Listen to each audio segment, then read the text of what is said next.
Hi everyone, welcome back to my channel. For today's episode of our video, I will be sharing to you guys through this vlog yung isa sa mga negative things that I discovered about Hyles. So Hyles, it is used by many transgenders here in the Philippines as a testosterone blocker and as part of their hormone replacement therapy. Now, this idea, I gained this or nakuha ko siya sa transgender Facebook page. Ang pamagat ng particular Facebook na page na yun is Transgender Health PH. And this particular knowledge or concept, it is being shared by Miss Ryan Zandy Acoin. I don't know how to pronounce her surname. She is a millennial trans Pinay icon here in my country, the beautiful Philippines. At yun nga, ibinahagi niya ang particular picture na ito. And this picture, it contains information, basic information that transgenders should know about the use of Hyles as part of their hormone replacement therapy. Now, before proceeding on sharing to you guys about that particular concepts that I gained, very important disclaimer, no copyright infringement intended. Credits to the rightful. Disclaimer, I am not a doctor. I am not an endocrinologist. I'm not also a person working in the field of medicine. At yun nga, itong ideya na ibabahagi ko sa inyo, nakuha ko lang siya sa Facebook page na sinalihan ko. It's about Transgender Health PH, and I think it's just rightful for me to share this to you guys, most especially those person na gumagamit ng Hyles as combo of their hormone replacement therapy. So ang Hyles, it is being used as a testosterone blocker aside from Endocure. Before, when I was transitioning, I also was able to use this particular product. But in my case before, ang ginamit ko is 50 milligrams lang ng Hyles. So in using Hyles, it is taken orally. So you have the option to use whether 50 milligrams, we have their options or different dosage of that particular product. Merong 25, 50 milligrams at yung 100. So noon, ang ginamit ko lang is yung 50 milligrams. And pakiramdam ko, it's a very wrong thing mga sis, since napaka-low lang ng dosage na yun. At I feel like yung need ng aking katawan is, I definitely think na need ng aking katawan ng medyo mataas-taas na dosage. So yun nga, Hyles, hindi ako nagtagal sa paggamit ng particular product na yan, since pakiramdam ko, hindi ako nahihingangan sa particular product na yan, which is ang Hyles. Marami akong side effects na naramdaman upon using that particular product. That is why upon experiencing the side effects, hindi talaga ako nadalawang isip na maghanap ng ibang testosterone blocker. At yun nga, nalaman ko na maganda rin ang Endocure cyproterone acetate, as maganda rin siyang gamitin as a testosterone blocker, male blocker, or testosterone blocker, testosterone hormone blocker for your hormone replacement therapy. So yun nga, ano ba yun mga sis? Bakit ba kailangan mag-take ng testosterone blocker? So in undergoing hormone replacement therapy, palagi ko talagang pinapaalala sa aking mga transgender viewers na hindi sapat na mag-take lang ng estrogen unless you're taking birth control pills, which is yung Dayan. Since Dayan, it already contains two medicines. So, the estrogen and also testosterone blocker. Pero, the negative thing about using Dayan is napaka-risky na mga birth control pills mga sis kapag you will be using them in, or long-term use of birth control pills.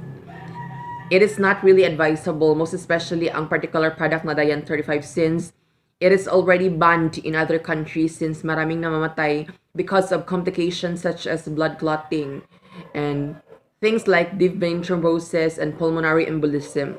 So yun nga, as a transgender, dapat isipin mo rin yung health aspect mo or holistic health, and dapat, if you're considering using birth control pills, yes, you can use it, but do not use it for a long-term use. Dayan 35, combination na siya. Now, taking testosterone blocker is very important in HRT. It is not enough to take only estrogen. Since ang nangyayari kasi kapag you're only taking estrogen, nagiging useless siya. Most especially those person na medyo late na nag-start sa HRT. Since testosterone, napaka-potent talaga siya sa ating katawan. We need to stop the production of testosterone as much as possible. And there are two options we can do as a transgender. So first is through taking testosterone blockers, and second is through surgical interventions such as orchiectomy or pagpapakapon or pagpatanggal ng ating balls or ang ating testes, which is yung iba, they don't consider that thing since pakiramdam nila they want to bear a child, or maybe it's something that they will regret at the very end of this process. So yun nga ang ginagawa lang nila is they're taking testosterone blocker, mga sis, pero ang magiging resulta pa rin yan is that will lead for you to become infertile or hindi ka na magkakaanak. So yun nga, taking testosterone blocker and undergoing this thing called orchiectomy, parang same thought lang sila or same lang din naman ang pupuntahan nila. So yun nga, taking testosterone blocker, running around the bush is important para maiwasan ang testosterone. So testosterone, for the information of everybody, it is a male hormone and that is mainly responsible for the development of male characteristics. So as a transgender, you have this thing called gender dysphoria right within you. So in order to address gender dysphoria, dapat mag-take ka ng mga estrogen, or you need to have this thing called estrogen in your body para maramdaman mo ang puberty ng mga babae at for you to develop secondary female characteristics. That way, we are taking a step towards alleviating the symptoms of gender dysphoria, because gender dysphoria, it is also considered mental abnormality, or I'm not really saying mental disorder, pero not that disorder, pero it is a problem that needs to be addressed and needs a medical guidance and needs a medical assistance from a medical person. So yun nga, endocrinologist is the right person to go to kapag gusto mong dumaan sa proseso ng HRT at you have this thing called gender dysphoria. Now, going back to the main topic about this vlog. Ano ba yung dark thing or dark side na nalaman ko upon using testosterone blocker na Hyles? So, through that particular post, I found out na ang Hyles pala it is really not good in HRT since meron siyang epekto with regards sa yung breast development. So, if you're transgender na gumagamit ng Hyles, along with your estrogen combo, so meron siyang epekto talaga sa regarding sa yung breast development. So, napapabagal niya ang breast development. At meron ng mga studies na nagpo-prove sa particular claim na yan. So, it's not just opinionated. Merong studies na makapag-prove regarding that particular claim na pinapabagal ng spironolactone ang breast development. Aside from that, napakadelikado rin ng Hyles.